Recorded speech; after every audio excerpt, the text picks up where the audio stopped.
Hey there, Supalama here. Today I'm actually going to be making a how-to video on gutting and reassembling a lock by request of Stab in the Eye, one of the moderators from the lockpicking subreddit page. So, I'm not really sure how I should start this, but I would always start with checking what you have holding the core in place. In this case, this is a C-clip, which can just be bent out of the way with a flat head or something. And then there's this style. I believe it's a cam style. I'm not on the up and up about all the proper terminology for all these things, but they're quite nice because they just have screws, which is really easy to undo given you have a proper kit.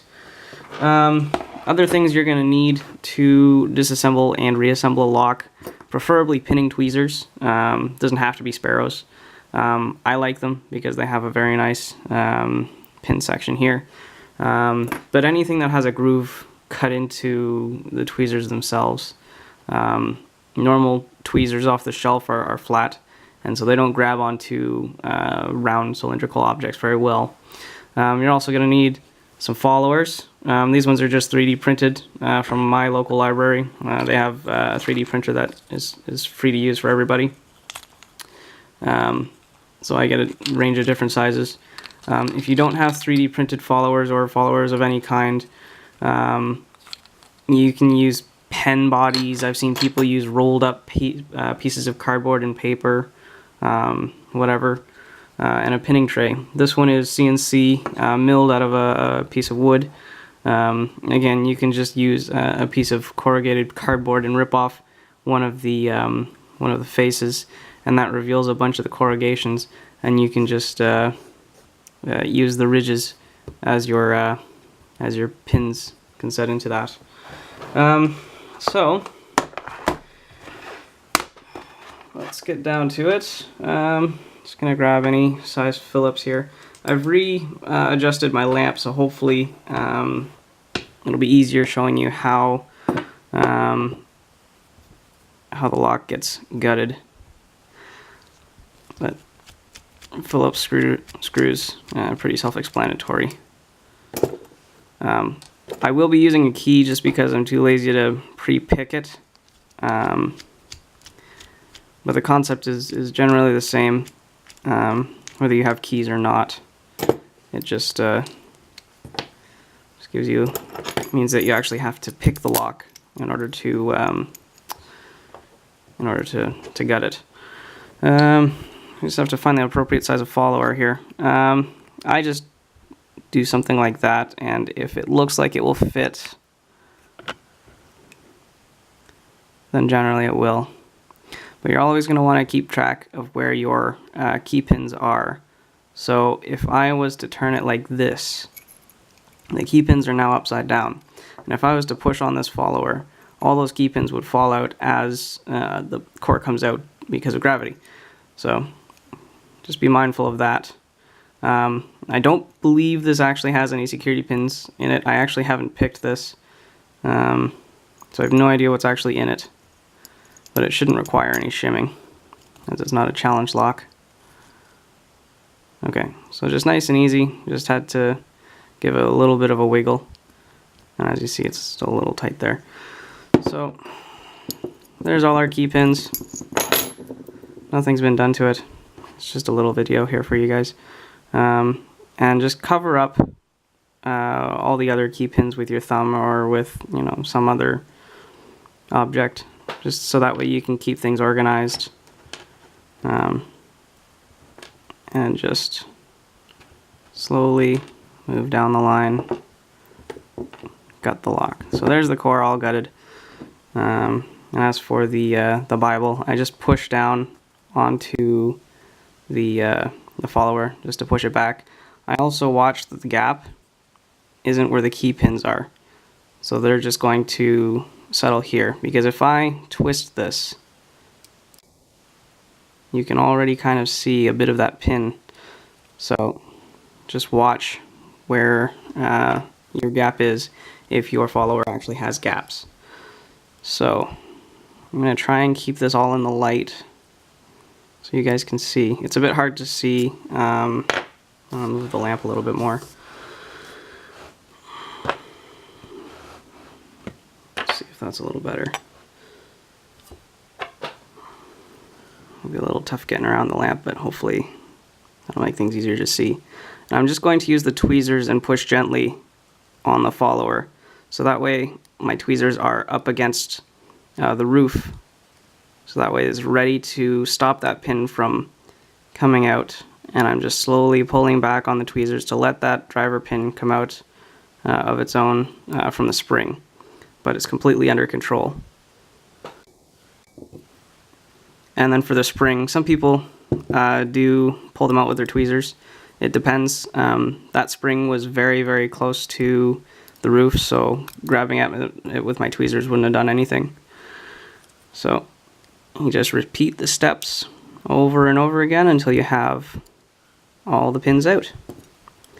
Mind you, if you are doing a proper gut for a belt, you're going to want to keep the lock in frame to keep away any of the skepticism that you pre-pin the lock or anything like that.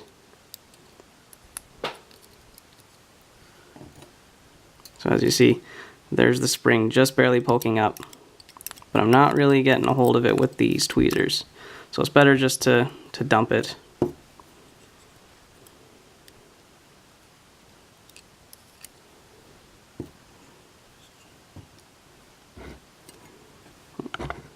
Stay in there.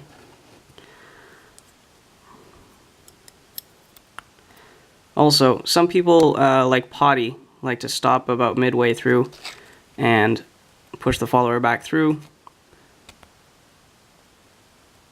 See, my follower is a little too big for this one in the back, but again, just following over.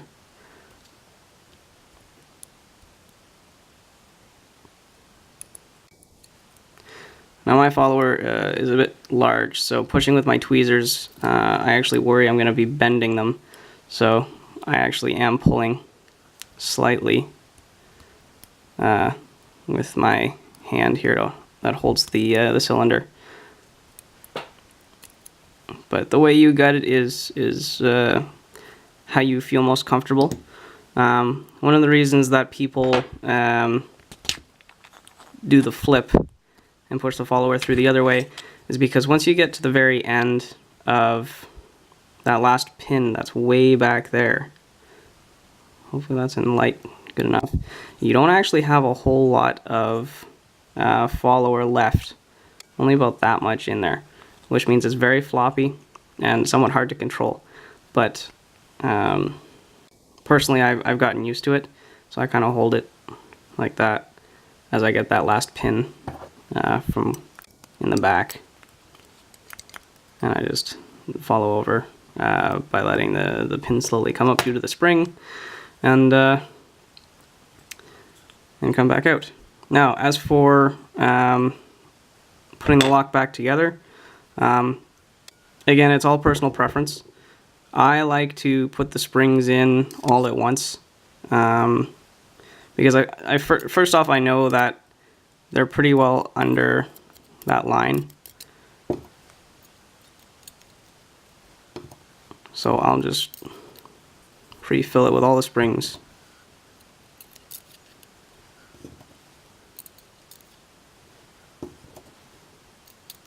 Just like that. And a little trick, especially with these tweezers here, because they have that rounded edge, as the follower goes in, you can just run along the springs and it will compress them into the chambers just enough. So I'll take my follower, and one of the nice things about these grooves here is that I can use it as a valley. So when I put the pin in, if I'm not completely sure where the chamber is or how deep my follower is, I can use this groove to hold the pin in as I slowly rotate the follower like this, or push it forward or pull it back until it finds the chamber itself. Hopefully I can get something like that for you guys. So there it is there. I can kind of tell that I'm not far enough in Well, that's fine. So what I'll do is I'll just take a pin. It's going to be very, very hard to keep this all in frame for you guys here. Drop it in.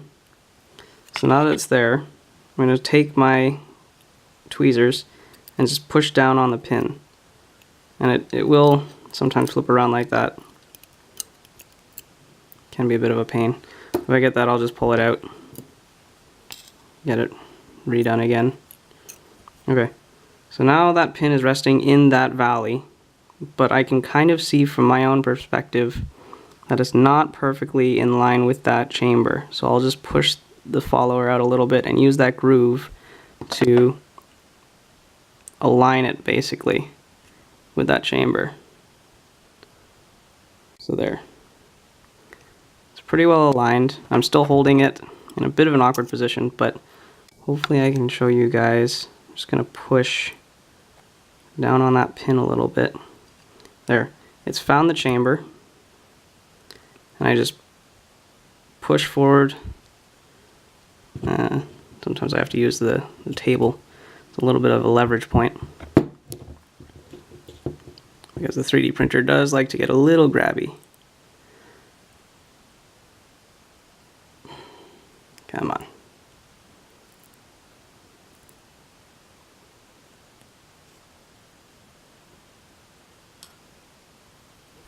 Okay, so that follower's just, there we go, just not pushing at the right angle.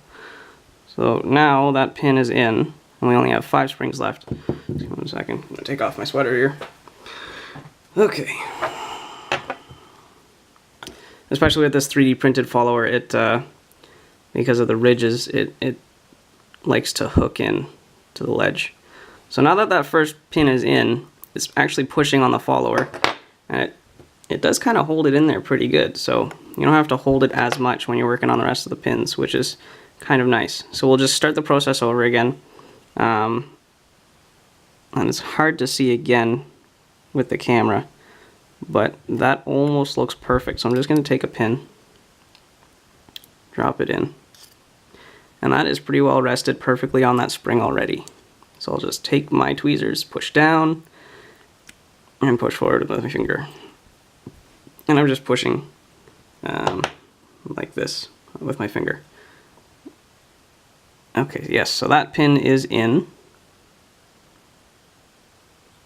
And we'll just do it all over again. So we'll just move that follower forward a little bit. It's hard to do this from the perspective of the camera, so sorry if it's moved out of the way.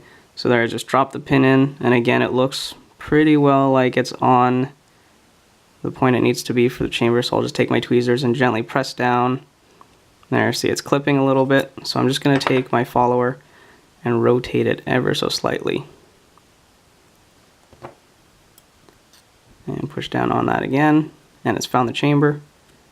Push on the back of the follower, and there it is. So I'll just readjust again. Drop that pin in.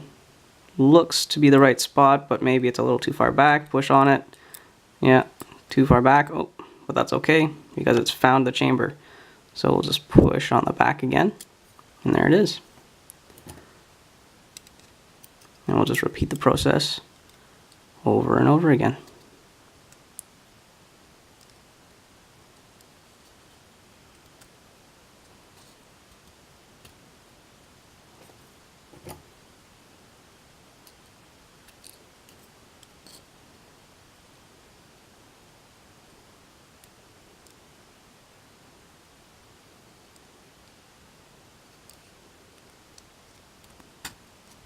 There we go. Okay, so the Bible has been finished for pinning,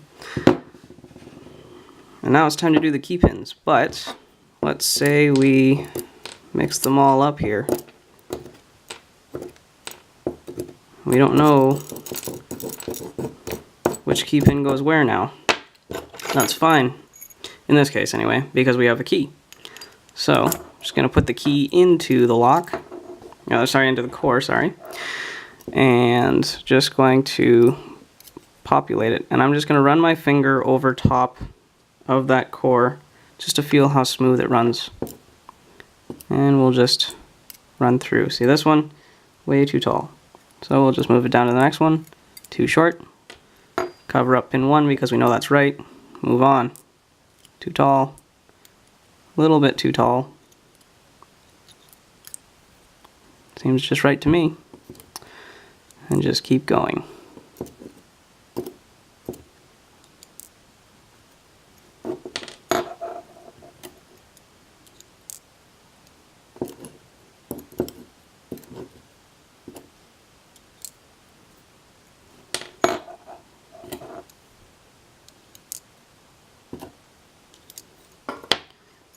Looks good. Okay, so putting the lock back together, not too bad. You can do it with or without the key. In this case, I'll just do it without the key because there's less things to worry about. I will realign the core with the groove. Again, move this over because if you don't, what will happen is you'll start to push the follower through, the core gets put into, and if it aligns perfectly, the last chamber will hit the first chamber and it will lock together. And at that point, if you don't have a key, you're going to have to take a hook and very delicately and carefully pick that one pin back into alignment. Otherwise, you can just take your key because it's the key pins are the proper heights, and you can just push the key in, pull the follower back out, and then you can rotate it. So we will just rotate it about, not 90, but close enough, and we're just going to push it on through. Nice and easy.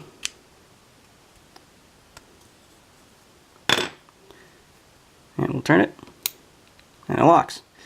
Now if you're going to put your key in at this point, that's fine to test, but don't pull the key out as it stands, because you'll pull the whole core out, which will drop everything, and depending on where the key pins sit, you might even drop the key pins.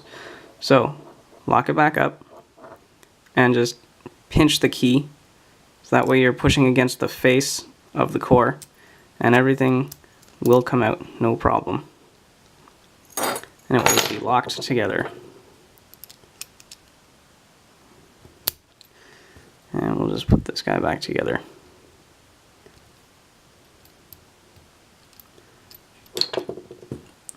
Now it's possible you may need a shim for locks with the C-clips if you're dealing with T-pins, because the T-pins may fall into the gap that the C-clip falls into. And after I finish this guy up, I'll see if I can find one of my American cores that are pulled out to show you one of those C-clip gaps.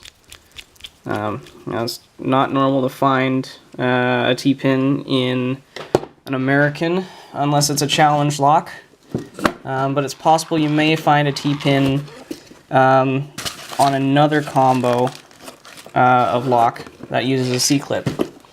I believe some German locks have that. So here is the back half of an American core, if it would focus, and there is the C-clip groove here. And you can see that there's a very distinct depth difference, and if a pin gets caught in there when you're trying to pull this plug out, no matter where, something's going to get stuck in there, and that lock is stuck together, possibly for good. Just really depends on what lock it is. In an American, I know you can flip it upside down to 180, where all the pins will fall into this groove, and you can just pull the core out that way. But obviously remember to turn the whole thing upside down, otherwise all your key pins will drop out. So that is an in-depth gut and reassembly of any lock, really. Hopefully I've covered all the basics and any basic issues you may encounter. If there are any questions, go ahead and ask. I'll answer them to the best of my knowledge. And hopefully this is exceptional for Stab in the Eye for our wiki. Thanks for watching.